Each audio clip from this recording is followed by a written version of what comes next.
I'm here in A&J Aviation in Arkansas, and I just dropped off the Baron for some exciting upgrades. I can't wait. But today, we're not here to talk about the Baron. Instead, we're here to talk about the Encore behind me.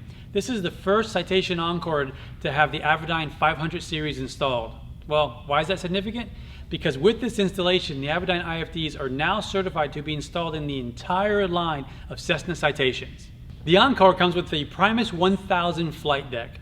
With this installation, they've removed the comms, the navs, the FMS, the transponders, and the audio system and installed a Dual IFD 500 series, which is now the heart and soul of the Primus 1000. Avidyne certified the software for a seamless integration with the Primus 1000, which eliminates those clunky adapters which you often find with other solutions. So what does that really mean for you? Well, it means two things. Number one is more reliability, less things to interfere with your system, and a net loss of 82 pounds out of the nose, which in the Citations can be huge for weight and balance. In addition to the weight savings, you gain full WAS FMS, LPV approaches, and ADS-B compliance, as well as complete for-flight connectivity.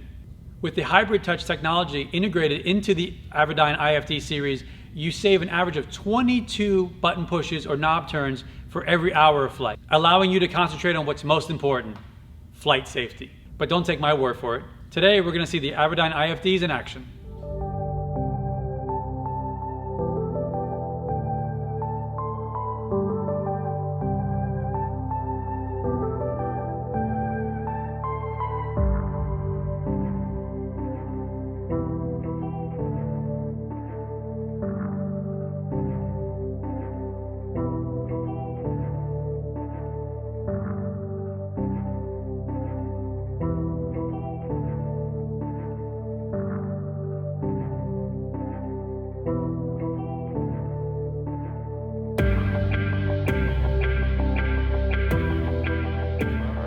Welcome aboard, everybody. We're here with Jonathan, and now we're going to take you through the Avidyne IFD 500 series on this flight today.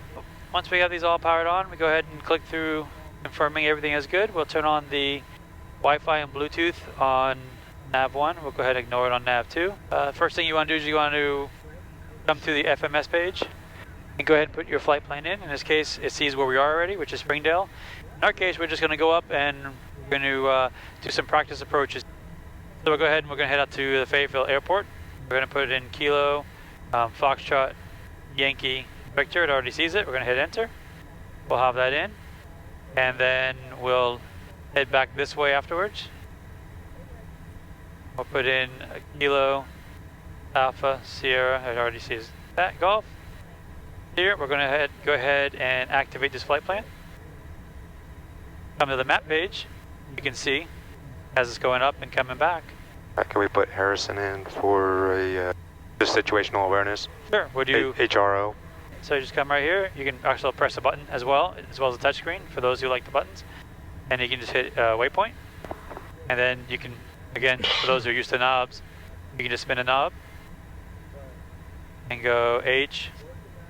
Go ahead and hit enter. Just come back to the maps. Now you can see it here on your MFD, and you can also see it here.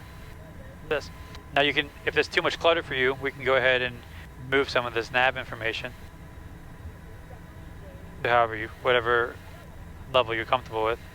I typically like to have mine much. That looks good.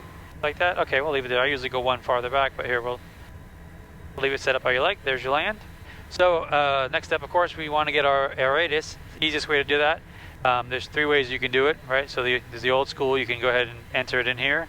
Okay, you can do just like you can on other nav comms where you turn the two knobs. But the best feature for me is this little frequency button. Come right here. Sees the airport you're at. Right? You go ahead and double click it. It's there.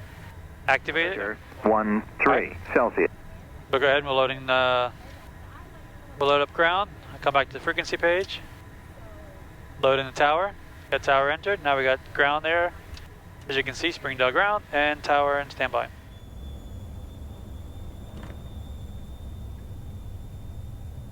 Alright, where we go?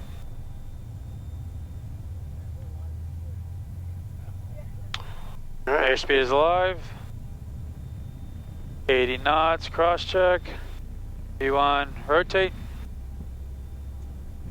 Positive rate. Kiro. Gear up.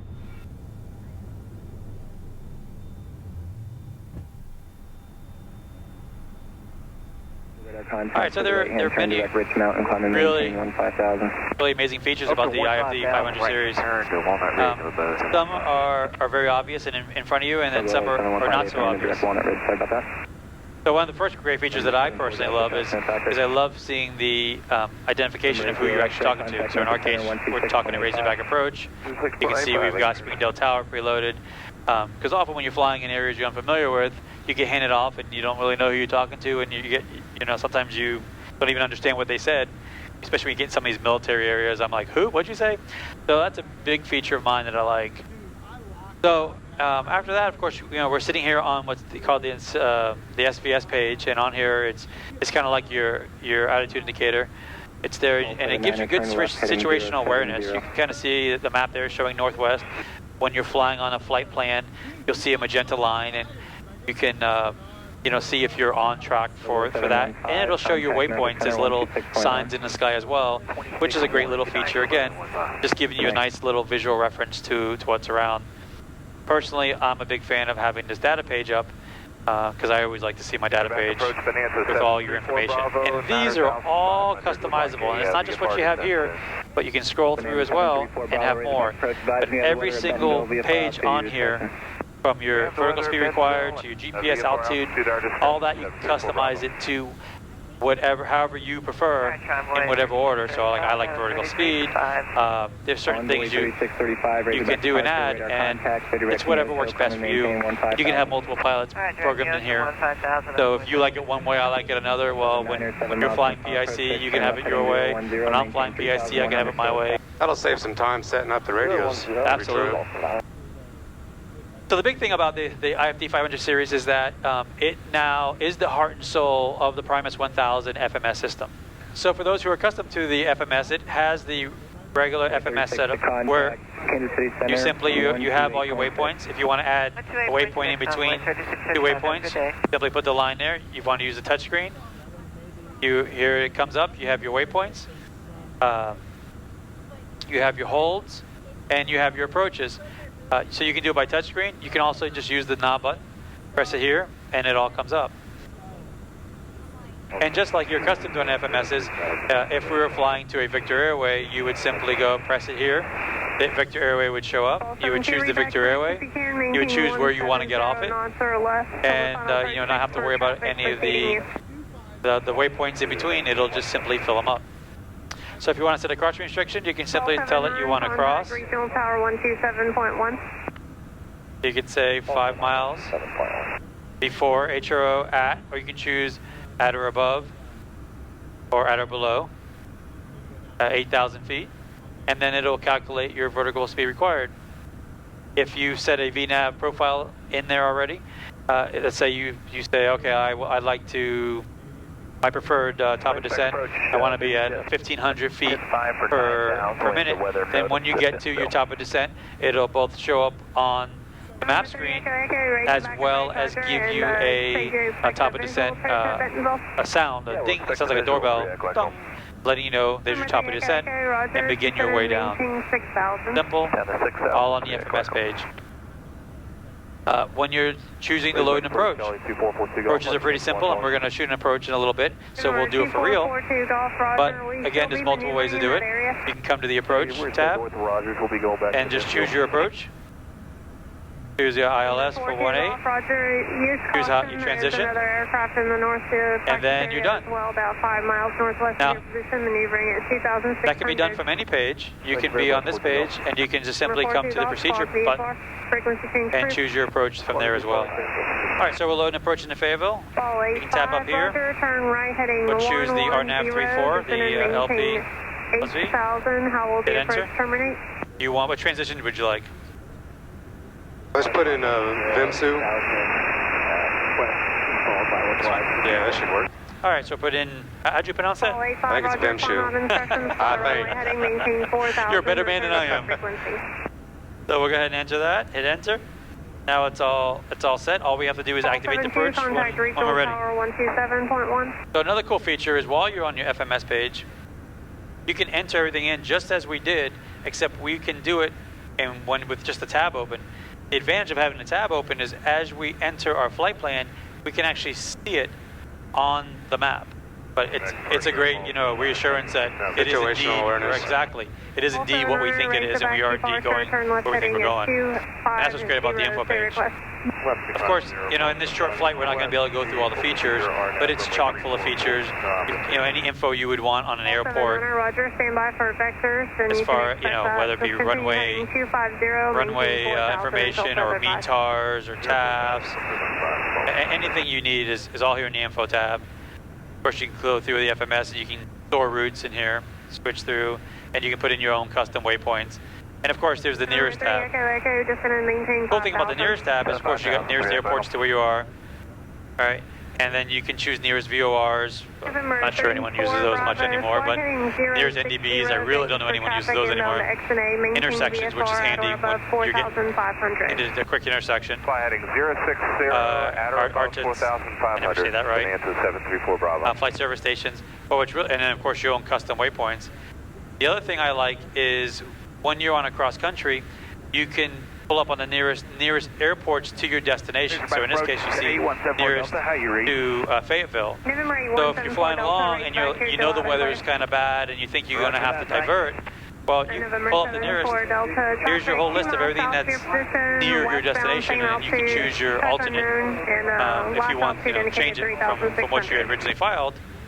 It's all right here. And it has the primary frequencies there, and it'll load it up. It's all right there. You can see the frequencies right there. Everything you need. Airports in sign 3 Echo Echo. It definitely, they've said statistically speaking that the Avidyne IFD series compared to the other FMS saves you 22 button pushes an hour as a pilot.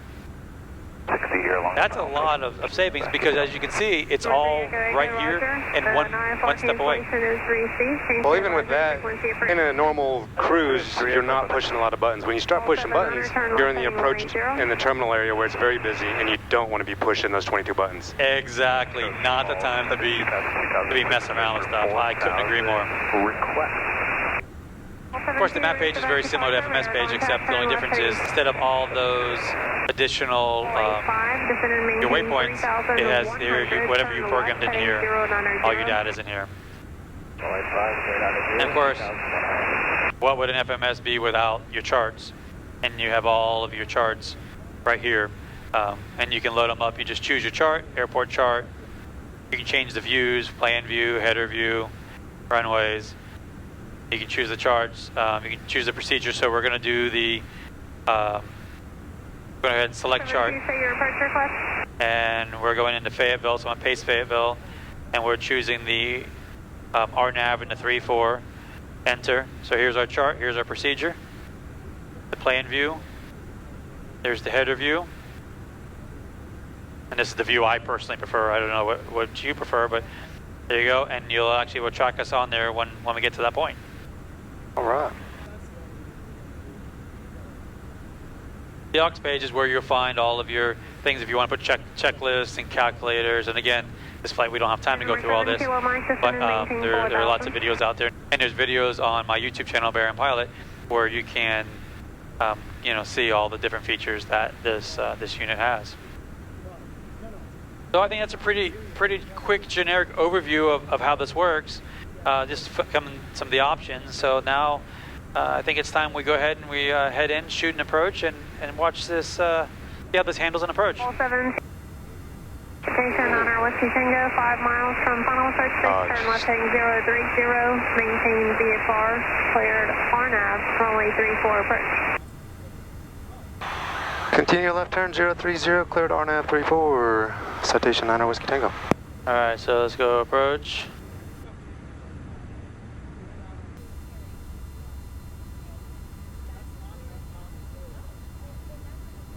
Tower Citation 189 Whiskey Tango on short final.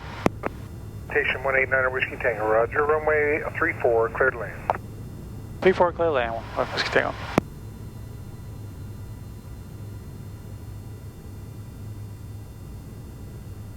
$500. 500 feet. We are 3 green. Let me know when you want full flaps. All right, flaps full. Hi, here comes flaps land. Riding the needles. Rear flaps are laying and indicating. Drake Tower, 8174 Delta. Up 8174 Delta, Drake Tower, make left traffic, runway 34. I'll call your base, winds 250 at 5, altimeter 3022. Left base 34, you'll call the base. Left downwind for 34, and you'll call the base for 8174 Delta. You want me to get the speed brakes?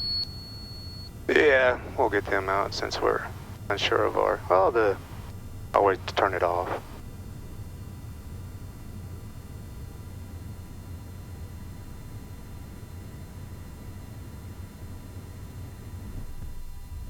Speed brakes. Speed brakes our way. You got 6 lights. November 189er Whiskey Tango. We're 60 knots. Hey guys, I hope you enjoyed this flight, and I got a nice little brief overview of how the Avidyne IFD 500 series works in the Encore. As always, if you like these videos, hit that thumbs up and that subscribe button. Biggest compliment we can receive is your subscription to the channel. And for more information on the Avidyne series, be sure to reach out to Avidyne or to A&J Aviation, who did this installation, and they can answer any questions you may have regarding upgrading your Encore or your Citation, any of the Citation series, to the IFD 500 series. So, until next time, stay safe, and we'll see you in the next one. Contact Razorback.